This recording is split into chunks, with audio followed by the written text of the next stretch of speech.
also have a Post-it note that says like anger, frustration, and disappointment are a crisis of expectation, right? And I think sometimes when we think about misjudging people, we are expecting one thing and we get something different. And sometimes it's that pausing and saying like, what was I expecting?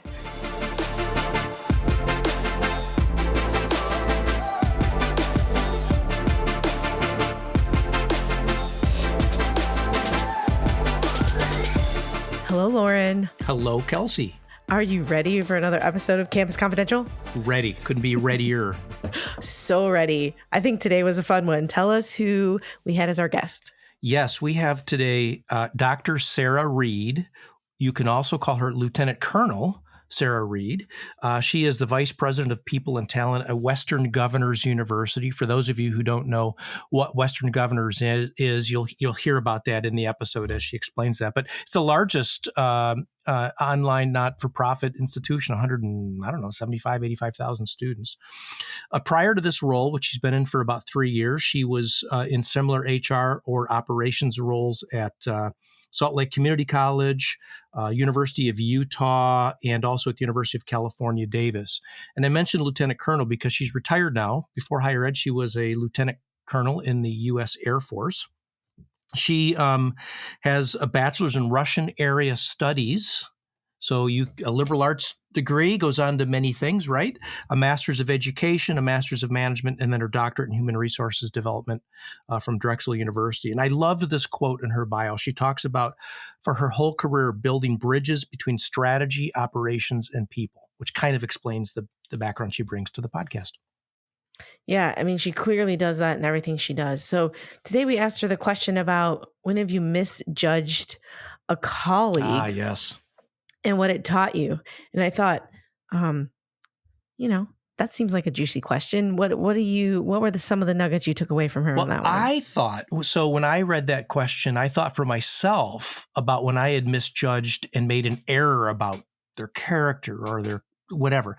And her story was about really her own fear with some other people. And so I thought that was a unique angle. I don't want to spoil the episode, but I was intrigued by that particular, that particular angle. And I guess the thing that sort of resonated throughout the episode is she talked about 4 Ps, which I'm not going to spoil for folks, but 4 Ps she uses as this device to keep in mind as she thinks about other people, and also really relationships.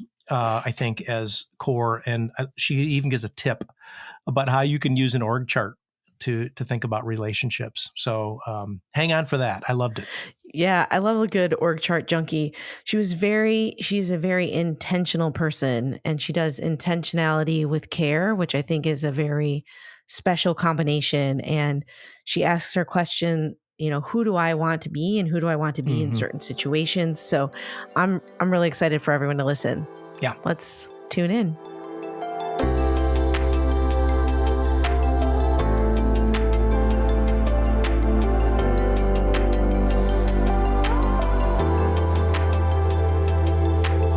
Why don't you just take a minute, Sara, and tell us who you are, where you're from, all the good stuff. My favorite question, and it depends on the audience how I answer that question overall. I'm Sara Reed. I am originally from a small town in South Dakota, and I won't tell you my whole story. Don't worry. I'm a wife, a mother, a leader, a retired military officer, and I'm someone who's super passionate about higher education and leadership within higher education specifically. I've had the opportunity to spend almost the last 15 years working at a variety of institutions. Currently, I serve as the Vice President of People and Talent, leading an amazing team of people within the human resources function, which is what most people call it, at Western Governors University. And I found my way to Western Governors University because I absolutely love our mission. A group of governors got together almost 30 years ago and said, learners need to learn differently. And we have been continually evolving. We are now an extremely large online competency-based education serving well over 175,000 students. And that not-for-profit aspect that really focuses on what employers need, as well as making sure people have the competency. I love the creativity and innovation of an institution like that. So you mentioned a bunch of governors. How many states today, or is it not governed by boundaries like that because it's online? Yes, we are not. We have students in every single state. Oh. We also have military students all over the world. So we are a military-friendly institution, which being a retired military officer, and I've been very passionate about making sure that institutions I work for take good care of military ecosystem that includes kids, spouses, veterans, etc. So it aligns very perfectly with what I care about. That's amazing.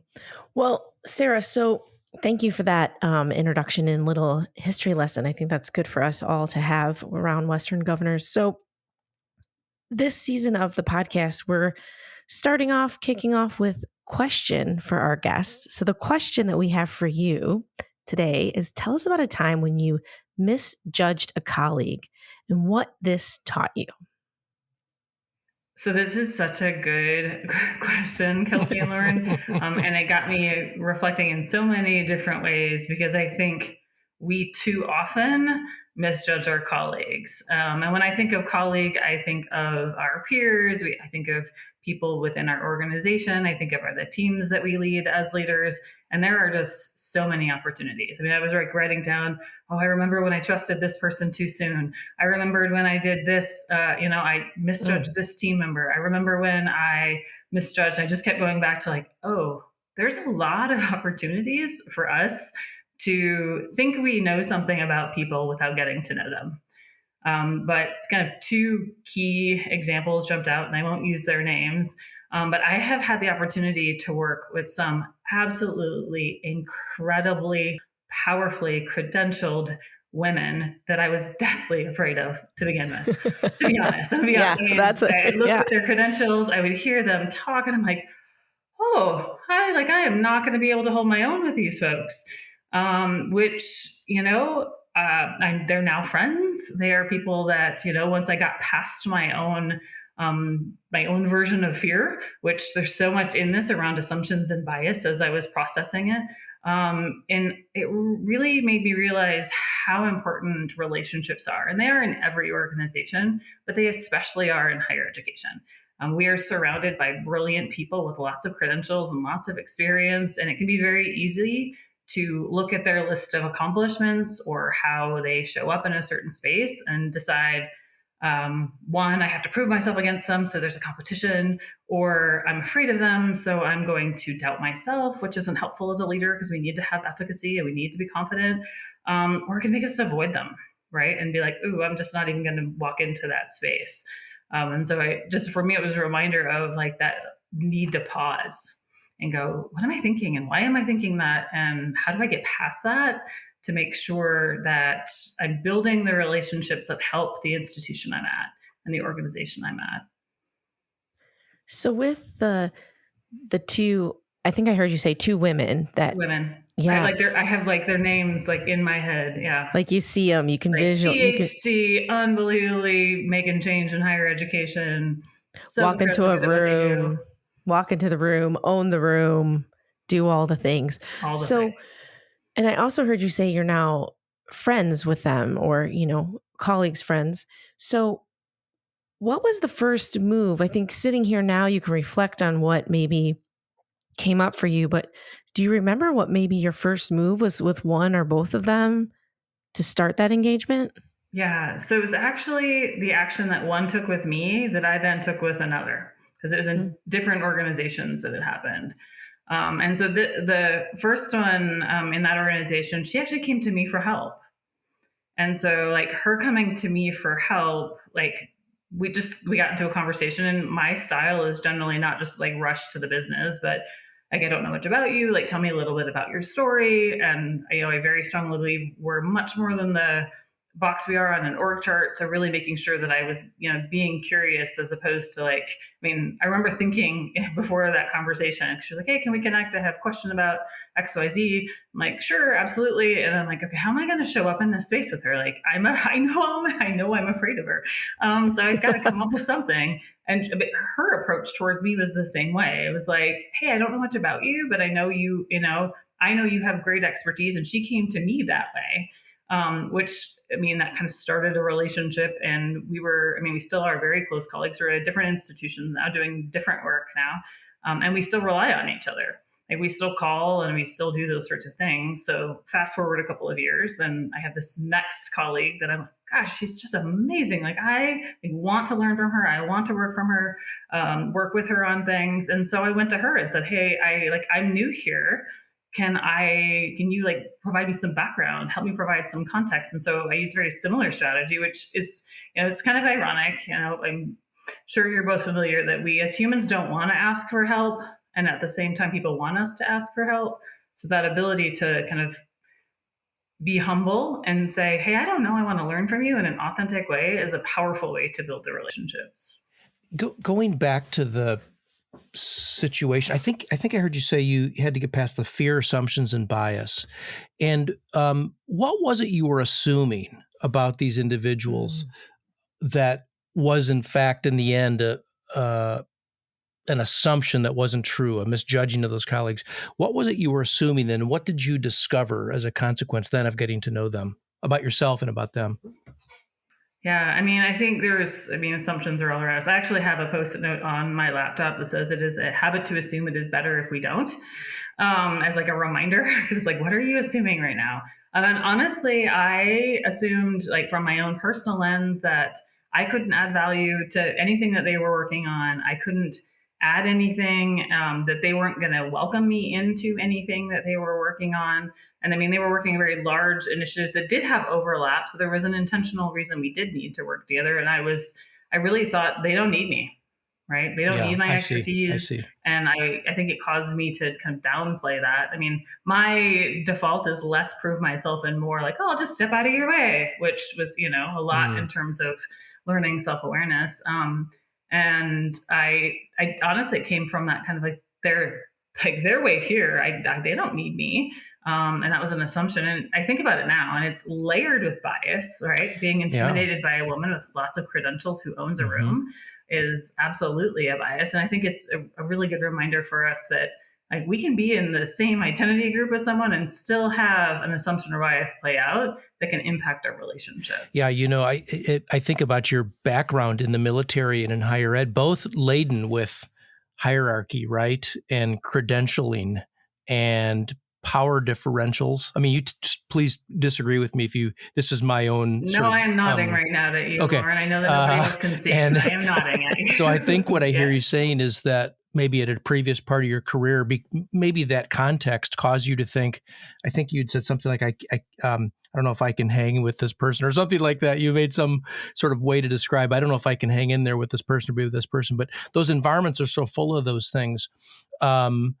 Has that changed for you as you have, risen in your role too? Have you found that to be less intimidating, or have your roles given you different kind of access, or do you still find yourself, because there's still plenty of hierarchy in both environments around you? Do you find that still something you work through?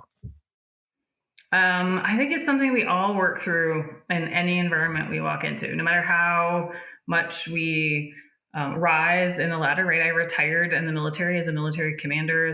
Had an opportunity it was a fabulous job. I remember walking in my first weekend, because it was a drill weekend, and thinking, I just did that really badly. And I just did that like not how I would do it, and reflecting on it, going like, I'm going to go do something different, right? I'm going to do that. And I think that there's a big piece of pausing to realize what's happening. Like you're in a room because you bring something to it, right? And I think sometimes the hierarchy, the credentials, maybe the inside jokes or the culture you don't yet understand, or the history, especially when you're new, right? And transitioning into a space, or you're in a new meeting, or you're with a new group of people, that ability to like be curious and really think through, like, how do I do this, right? I mean, I think as I have grown in my career, I worked very hard to stay approachable and to stay genuine. I was last week had the opportunity to be at our School of Technology Summit. Our School of Technology serves over 50,000 students. It was an amazingly powerful event. I got the chance to have lunch with like 6 people I'd never met, all from all over the university. It was a fascinating conversation, and someone tagged me as like being one of the most genuine leaders that they've ever met. And I was like that's it. Like, that's what I want to be, and hierarchy can get in the way of that. right? Because you can think you're going to play a part. Like, I have to play this part. I'm supposed to be this, as opposed to like, who do I want to be with people, no matter what room I'm in, and how do I make other people feel that way too, right? Right. Yeah. So that makes me wonder, what in your history or your past has set you up for that path? Have you always been that thoughtful and intentional about who you were and how you showed up in the room? Or how have you evolved into that space? So now I'm shaking my head for those listening. Like, Shaking, no, not, yeah. absolutely. I mean, I think of so many examples as I was growing up as a person and into leadership, where I had to really build this intentional habit. I mean, I'm human. We all are. We have emotions, we have reactions, we have context that can trigger certain things for us. I did have the opportunity to start studying leadership really young.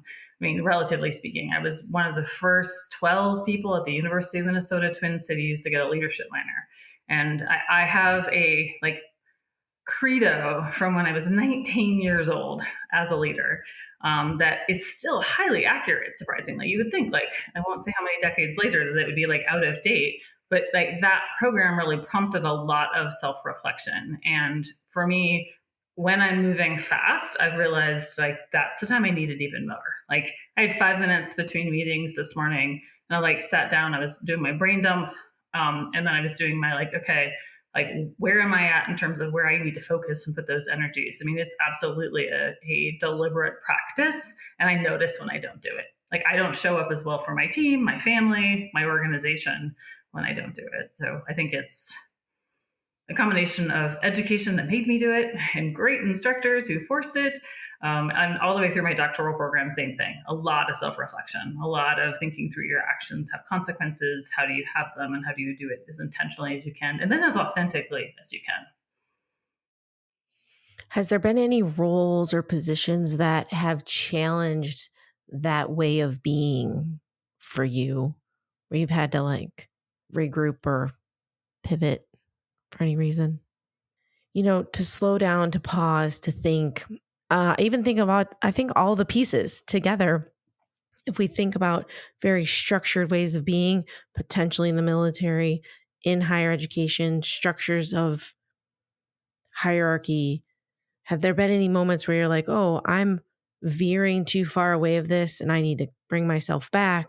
Have there been moments of this is more challenging than others? I'll give an example. So I think about, at one point in time in my career, I'm sitting in a chancellor's conference room, faculty senate chair, all the deans, all the titles. I did not have one of the titles. I just happened to be in the room because of the content that was being discussed. And I think it was the way in which I wanted to show up and the way in which I did show up probably weren't as disconnected as I thought they were in the moment. But I think because of who was in the room or the structure of the room, I had to adjust my way of being to be at the way of being that the culture in that moment set the tone for. Does that make sense? Kelsey, I think every role has that, and and there are moments that you're going to have it. And some of it comes with where you are hierarchical. Some of it is your experience with the organization and your comfort. And a big piece of it is, how well do you know yourself as a leader? Do you know how you want to show up? Do you know? And if you don't show up the way you want in a certain space, I think the moments that I have most regretted are the times I have not spoken up when I think I should have, and not used the position that I had. And I now have a habit pattern of going back to people and saying, in the room, I wasn't quite ready to say this yet, and I needed to form it a little more carefully. But to stay silent on things that, for me, I say, if it's rattling in your brain, it needs to get out. So you need to figure out where it needs to get out to. Does it need to get out back to that room audience? Does it need to go back to a specific person? Or do you need to go to your trusted confidant or life partner and share it there just to get it out of you? So I think I can think about times in the military. I can think of times in higher education where I've tempered. The ones, again, that I most am like, oh, I wish I had said something, or I need to be using that power. I have my set of core values, and I added courage in the last 5 years to my core values, because it was like, if I'm going to be in the room, I'm going to have the title, and I'm not saying anything and not using it, why do I have it? Like, I am more than a title, and I'm here to make change wherever space I'm in. So I can think of a variety. And so yes, long answer to say yes, I think it is. And the more you know yourself, know your audience, and know the organization, the more you know how much you need to temper. And in the spaces you don't have to. The know thyself thing is resonating for me, at least, in a little different way. So when I have misjudged people, I think most often it's because it's my baggage.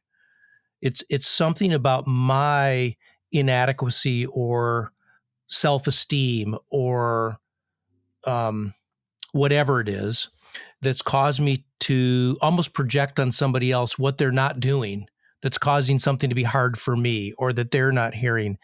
I've got specific instances like you do in my head where I've in some ways, even in highly competitive environments, which I would classify universities as highly competitive environments, not always in a harmful way. Sometimes that is just sort of the nature of innovation and freedom and risk taking. But in those kinds of environments, I'm thinking back in my career now, and I'm curious, Sarah, if you have any kind of reaction to this or maybe your own reflections, where in those kinds of environments where we're trying to get things done at scale, where I've attributed to other people, maybe, and misjudged them. I just hadn't yet, like they're blocking or they're not getting it or whatever. And what I hadn't done is a good enough job, maybe explaining the benefits or the outcomes or something. And so I guess I'm wondering if you have this know thyself kind of statement was making me think. I think I've most misjudged when I've least known my own self. And do you have any, I guess, thoughts about that or reactions to that kind of thing? Yeah, Lauren, I have a similar. So I actually wrote in my notes as I was preparing for our conversation, how we judge others can say a lot about ourselves. And a big piece of that too, I think, especially in yes, I would agree with you. I think higher education is very competitive. I spent a couple of jobs. I was in large research institutions competing for grants. There's just a lot of competition in healthy and unhealthy ways, I think, in academia. But a big piece of it to me too is also like, do you know your expectations, right? So I also have a Post-it note that I'm currently redoing my office of it somewhere, but not on my computer, that says like anger, frustration, disappointment are a crisis of expectation, right? And I think sometimes when we think about misjudging people, we are expecting one thing and we get something different. And sometimes it's that pausing and saying like, and sometimes we're pleasantly surprised, right? We're like, oh, I wasn't expecting something good to come out of this. I was expecting the opposite. Or again, a lot of the more negative responses that can happen, anger, frustration, disappointment, are like, what was I expecting?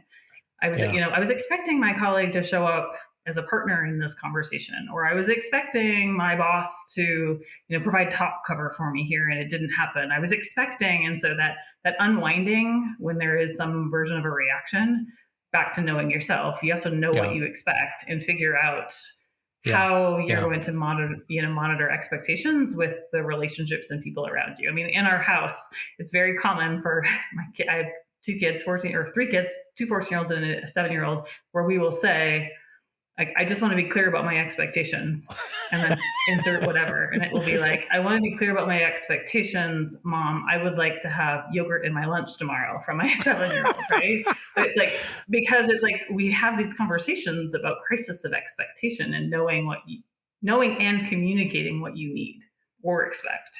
Have you ever been all geared up for the no and you got all your data and you're ready for the fight and they say yes so quick it sort of disables you? Is that ever? I was thinking of one incident. Yes. I was ready. And they said, sure. I'm like, oh, what do I do now? I got that so easily, So it's too easy. Weird. Yeah. Talk about expectations. I believe that, right? There's art in preparation. I think if you're not prepared for it, or at least this was some of the coaching that I've had along the way is, right, if we prepare for it and you get that yes, it's like, oh, well, you did the work because it all was working for you and you were ready for it and you could move forward. And if you got the no, then you had a different conversation. But I think there's something to be said for the preparedness of the conversation going in multiple different directions. I love that, the art of the preparedness. Yeah, I like it too. I so love that, Kelsey, for so many reasons. Being lucky takes preparation sometimes. It does. Yeah. Right. And I actually think that speaks to kind of a lot of the things that we've been talking about. It's preparing and space. How are you taking space to actually, where am I at going into this conversation? Whatever the conversation is, 5 minutes, 10 minutes, what are the bias that I have, the assumptions, the expectations. And we say all of this, and I think some people might be thinking, gosh, I just don't have time to do that. Well, I don't know that it has to take a lot of time, but doing the work ahead of time makes the conversations and the direction happen better, faster, all the things on the back end.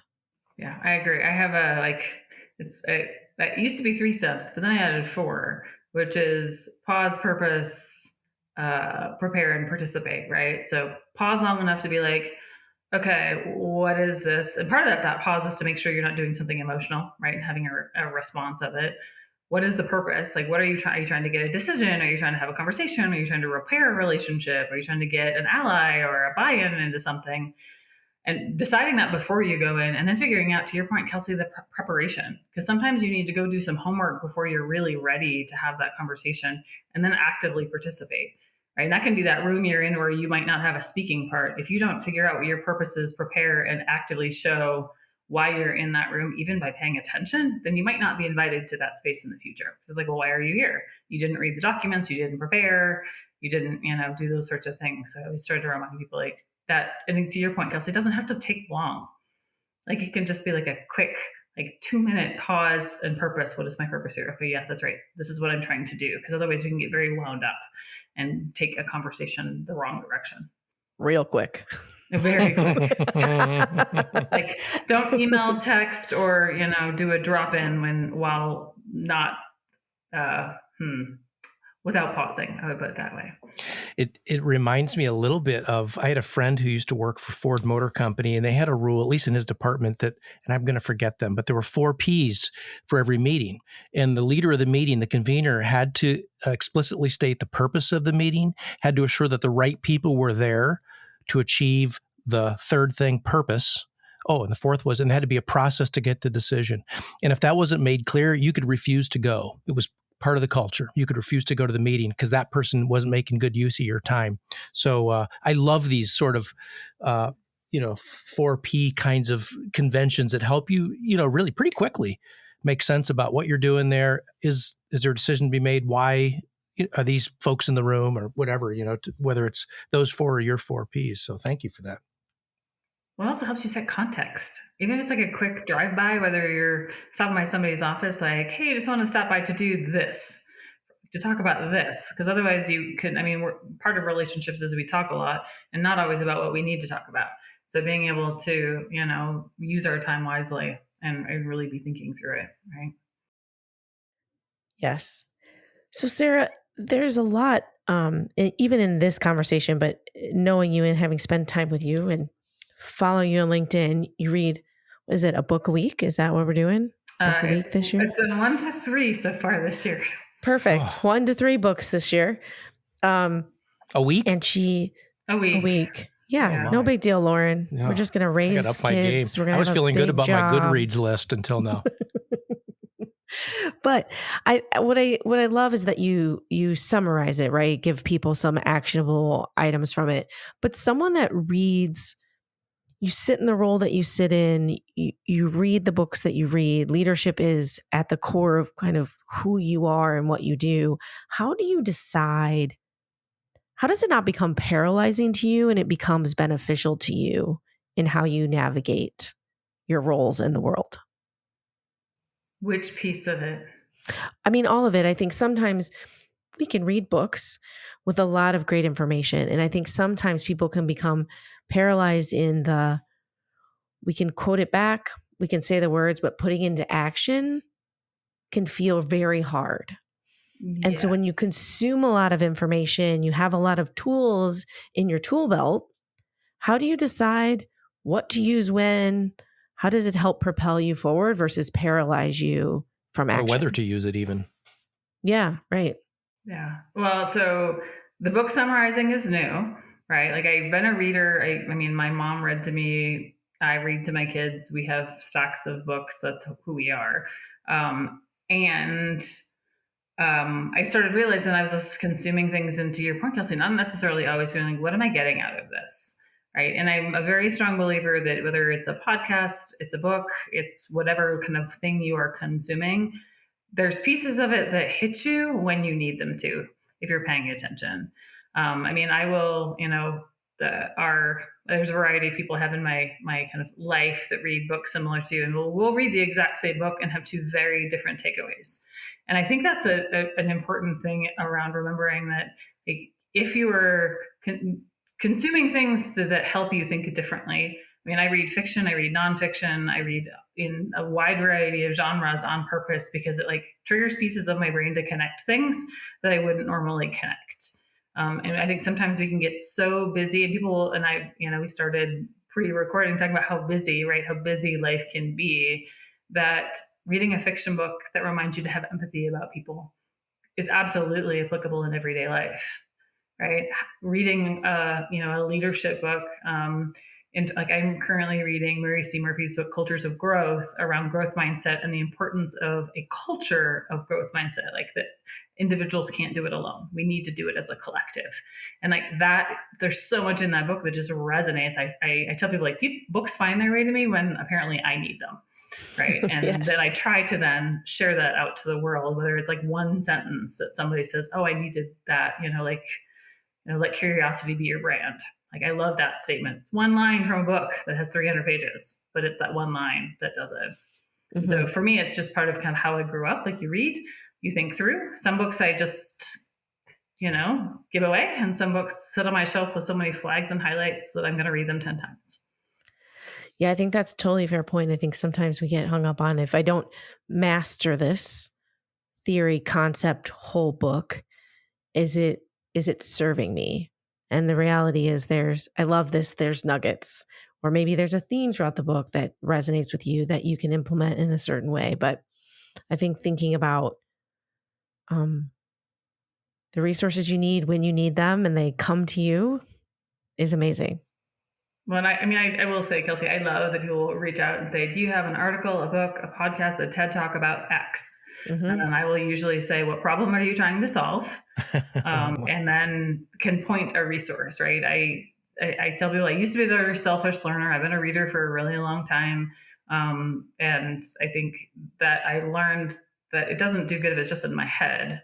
It helps if I can help other people find the resource that they might need. And so usually I can provide 2 or 3 to somebody and say, hey, how do you learn? What do you want? Here you go. Try this. And if it's useful, great. If it's not, I don't take it personally. Right. I'm just curious, do you read every book you start, or do you have some sort of, like I do, I'm about 100 pages. If I'm not into it, I'm moving on to another book. Or do you finish every book you start? So this has been a heavily debated topic in I didn't realize I was so controversial. So I used to read every book, whether I liked it or not, or I got it or not. I don't anymore. I will usually read through, and sometimes I will come back to a book. Like, it just doesn't fit me right now, but I'll pick it up later. And sometimes it's just like, that one just didn't fit right now. So I have I have an entire bookshelf of books that have been started but not finished. And it says nothing about the authors. It says more about where my mindset is when I'm reading the book. And in our house, we also have my husband and my 14-year-old twins, and I read a lot of the same books. And so one of us will finish it and say, yes, it's worth finishing, or no, it's not worth finishing. So I also have trusted advisors in which books are worth the time to read. It took me a while to get there. Kelsey, you've talked about sort of this Midwest, do what you say you're going to do and finish what you start kind of Midwest ethic. It gave me a while to give myself permission to say, yeah, I bought the book, but I'm not into it, so I'm not going to finish it. I'm moving on to something else. I always thought, I got to finish the thing. Maybe it's the next 10 pages that are really great, So no, I've given myself permission to move on. It took a really long time for me to not finish. Being from South Dakota and Midwestern, yes, that's you do right. what you're going to say you do, and you finish what you start. That's right. Yeah. Super My hard. husband was reading like a 500-page book, and it was weeks on end. I'm like, what are you doing? And he's like, it's just so bad, but I can't stop. Just put it Self-torture. away. It really, I'm pretty good about it. Um, you got to catch me. You get 100 pages for you. I get like 50, maybe 25. I need you to really get me right away. Or I can put the book down and move on to the next thing. There's just so many resources out there. Um, I think it comes back to, Sarah, your point. It's not about the author or the content. It's just where you're at State right of now mind, and yeah. what's resonating and what you need for the moment. Mm-hmm. I'm curious if you could, just thinking back to the kind of original question around when you might have misjudged somebody. Do you have techniques now that you use to sort of slow your roll towards that, or to give yourself the confidence when you haven't had it in the past, or advice for listeners about what they can do to prevent the misjudging of others before maybe knowing more? Yeah. I mean, I think that that's a continued work in progress, Loren, to be honest. And we're all human. So I think back to self-awareness, first thing is noticing what kind of response or reaction you have. For me, it's am I not fully listening? Am I jumping to conclusions? Am I avoiding, right? Like, what behaviors do I have?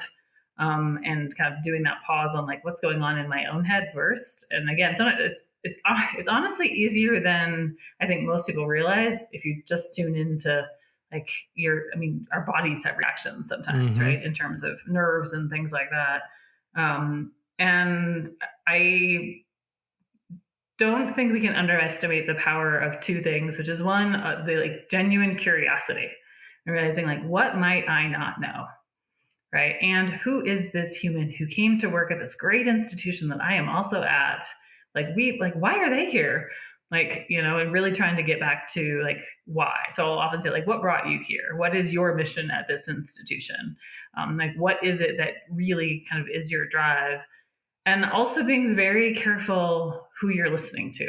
Because I think we can, depending on your institution size, but I've been at very large institutions where it's like there's a circle of people who all know each other and other circles who know each other, and those circles don't overlap, and they need to, right? So I think, one of the exercises that I have done a wide variety of times is like literally taking an org chart and mapping like, who am I spending time with?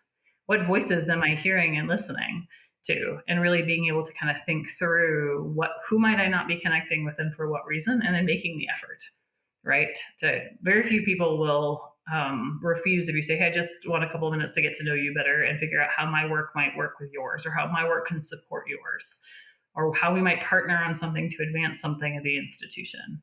But that self-awareness and being curious, and then really being careful about like, where are our circles, and not getting stuck in one circle to the point that it doesn't necessarily help the kind of collaboration that every institution needs right now.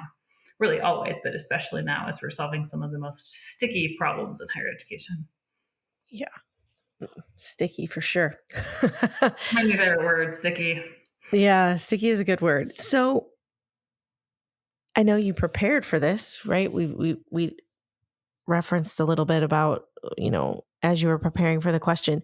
Is there anything else that you thought of leading up to this conversation that we haven't touched on, that came to mind when you processed the question you were going to be responding to? I think the only thing, Kelsey, is we've talked about assumptions, we've talked about biases, curiosity, humility, self-awareness, is that idea of the importance of assuming positive intent. I mean, people don't come into higher education with like a negative reason to be there, right? They are coming in to advance whatever area they are, whether they be in HR or they're in an academic org or they're helping write research grants, name it. Like, people are here, are around us trying to do good work. And it can be very hard in a competitive environment to like step back and go, okay, wait a second, like there's a friction point happening. There's something going on. And like, how do I be the role model of being a bridge instead of aiding in this idea of, well, this person's just not trying to do the right thing. I don't think I've ever met a single person. I've worked at quite a few higher education institutions and know people at hundreds of them probably at this point, where it's been like, I really want to take down so-and-so. Like, that's not what we're trying to do. But it can be very easy as humans to, again, back to assumptions and biases and our own kind of self-perception, to assume or layer on an intent around someone without getting to know them or what they're trying to accomplish. Yeah, I agree. And I think it makes me think even back to your original story about two women, titles, strong, powerful. I resonate with that in the sense of I've had people tell me they were scared of me, right? Other women in particular. I was like, gosh, I just don't feel like I'm a very scary person at my core. I just don't. But I just wonder if there's if you thought about the genderedness of this idea of women being intimidated by, afraid of, back to your words, fear, assumption, bias. Do you think there's any gender thing going on there from your experience or Oh, background? yes. Yeah, for sure. I mean, Kelsey, I've received similar feedback. I have somebody who's a former team member who's now a friend, who's like, if I'd seen your resume and knew about you before, I would have maybe not been willing to apply for the job, because I would have been afraid of you. But I know you, and I know you're not. And it's interesting how women, we can do it to each other, we can do it with colleagues, we cannot help through, and we can get judged differently. I mean, you can pull out McKinsey's new reports. You can there's just, I mean, there's oodles of research that support this. I think that's why also, I mean, I tell people I'm an accidental HR person. I've now been doing it for a decade in a leadership role. I didn't mean to, but I found my way there because I want to make great workplaces. That's super important to me. But with that, you can hear and see where people, women are, it's aggressive as opposed to a man assertive. And people are like, will write a narrative about a woman not the same way they will a man. I think in higher education, and we're really trying to advance equity across the United States, it needs to be that much more important that we are paying attention to the language we're using. I mean, that's what I said when I was reflecting on this. I was like a gut punch. I'm like, these are good friends of mine, but they're like, ugh, like I had my own biases and my own things. And I didn't have examples from men. I had examples from women. And I also work with very credentialed, very impressive men, but it was the women that I was afraid of. Which is gut punching and hard, and at the same time, it's the truth. Like, yeah, which then makes me bring back that word expectations. So, do we have certain expectations that men will hold certain credentials, titles, positions, and when women do it, how did they get there? Why are they there? Like the list of questions become very potentially different, and how we check that. when I think about prove it again bias, I think about the many biases around like women and people of color having to prove themselves multiple times, and other populations it's more of like a benefit of the doubt. I mean, I think there's so many things in our hiring practices as well as promotion and how we look at things. Back to curiosity, right? Back to learning. Being like, oh, like I'm human and I have this. How do I build systems to prevent it or mitigate it when it happens? I mean, I've told those women that I started the story with that I was afraid of them both. Like I've told them, like, and they're like, "Oh, why?" And we had a really good conversation about it, including about the gender aspect of it. So, well, I'm wondering if you, as we wrap things up here, Sara, I'm back to books for a minute. Is there a book that comes to mind right away that you'd like to say to listeners, boy, this is a good one I've read recently, and if you want to think about leadership, here's one I'm going to recommend to you that's top of mind. Does one come to mind? yes, I want to get it right though. So let me just double check. So there's a couple. There's actually two that come to mind. One of them was given to me as a gift, and that's Both and Thinking. Okay. And that just in terms of kind of how do we grapple with this and piece of things. And the other one is, it's Move Fast and Fix Things by Frances Ray and Ann Morris. They also have a podcast, Fixable, that's now my new favorite. The Trusted Leader's Guide to Solving Hard Problems. Good. Okay, so there's some things for our listeners. And, you've given a lot to listeners and to Kelsey and me today. How hierarchy can get in the way of approachability. You talked about how these environments that we work in higher education are full of hierarchy. And sometimes those things can suggest things that aren't there, even for around people that we want to get to know. I loved your point about how self-awareness is a sort of prerequisite to understanding other people, to the curiosity, and how, I think you said something like how we judge others says something about ourselves. So that self-awareness, how important that is. I loved your org chart mapping idea. What a tip. To think about where's my time going by actually looking at the org chart to do that. And then the other thing that I also just loved is making clear expectations, even if it's what I expect in my lunch tomorrow, how important that is to not mischaracterize the communication that we maybe aren't having. So thank you for what you're doing in higher education and for leaders and workplaces and for the contributions you've made to our lives, Kelsey and me and the listeners, and for your time today. Thank you so much. Thanks for the invitation. What a great conversation.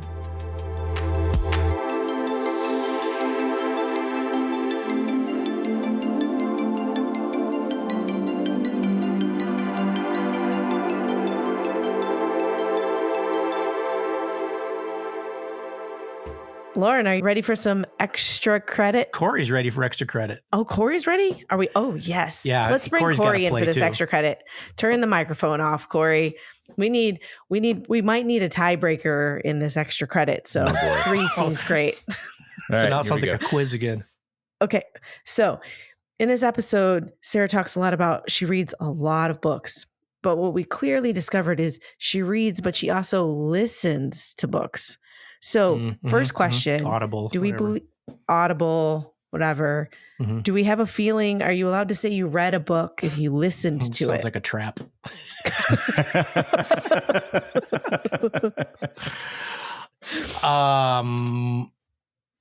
I think precision matters, and one should say I listened to a book. Reading isn't. I hadn't really thought that much about it, but I think reading is an action, which includes words on a page or something, or in a Kindle, doesn't it? I think that is opinion. Corey. I mean, I think it's, yes, you're listening to it. You finished the book. Like whether you want to call it reading or whatever, you finished the book. So I count it as reading. Like if I'm counting my Goodreads, like, my yearly goal that I set for myself, I listen to audiobooks occasionally too. Sounds like a guy who has a list of books that he's listened to. Yeah, I do. I definitely do. I will say I don't feel like I take in as much information, so I don't like listening to certain types of books. Like if it's more in the realm of like, professional development or self-help, kind of that style of book where I want to really sit down and think about it and take notes and do all that. I can't do that with an audiobook. Audiobook needs to be more of like a fun or, very narrative thing. Yeah. Let me be clear though. I count it as a book read. I just think one should describe it as a having listened. But no, I have some read quote unquote books on my Goodreads list too. It's called you consumed it. You consumed it. We don't have to say how we consumed it. We consumed this book. When I'm listening, if I'm usually doing something else, and so to your point, Corey, I will say I probably get less out of it because my mind is going other places with whatever it is I'm doing. Unless I'm driving, then I'm locked in and I'm like, how did I just drive 300 miles? That might be a safety concern. I'm not sure. Yes. So is there a book that you all have listened to or read recently that you would put out there as a recommendation for people as we head into the end of the year? I've been reading a lot of fictions. This is not good for, this is not. No, this is great. That's good. Hey, can learn from anything. Self-care. There you fiction. go. There you go. I actually need to look up the exact title of this book real quick, or else I'm going to get it wrong. Well, while he's looking it up, I'll tell you, I just read 1776 by David McCullough. I joined a history book club for that reason. It's about, of course, the American Revolution, but over a very brief period of time. I'm ashamed how ignorant I was about some of the details to that. And I usually read fiction or sort of higher ed adjacent books, but it was great. That is a good one. I've read that one too. I like that one. Okay, the book that I recently read that I really enjoyed was The God of the Woods by Liz Moore. It's a I would call it a mystery, different perspectives, one of those kind of books set in the Adirondacks. So like up in Vermont and all that beautiful stuff. So in like the 60s ish. So really good if you like kind of that, not crazy thriller or anything like that, but just a good mystery story. I enjoyed that. Page Turner. Mm-hmm. Page Turner or Time Goes By in the Ear. Yeah. As you're listening. What you, Kelsey? Yeah. Well, actually, I recently just read 5 Dysfunctions of a Team. Reread. Yeah. I'm doing Leone, right? Patrick Lencioni. I'm doing some work with some people, and it just continues to really resonate. It's a very simple little fable leadership story, but the 5 principles in there just continue to come back to me. Yeah. So I will say I just finished True Gretch about Governor Gretchen Whitmer. Not about, she wrote it. She's the author of Gretchen Whitmer of Michigan, the governor of Michigan. And it's leadership-ish. It's about how principles she uses in decision-making. It's a very breezy read. You don't have, Corey, you can fold the laundry and listen, no problem. You don't have to take notes. But if you're looking for a current book with a current political leader in the current political climate, it's pretty interesting. I like it. Well, whether you're listening or reading, hope you enjoy some of these. Till next time.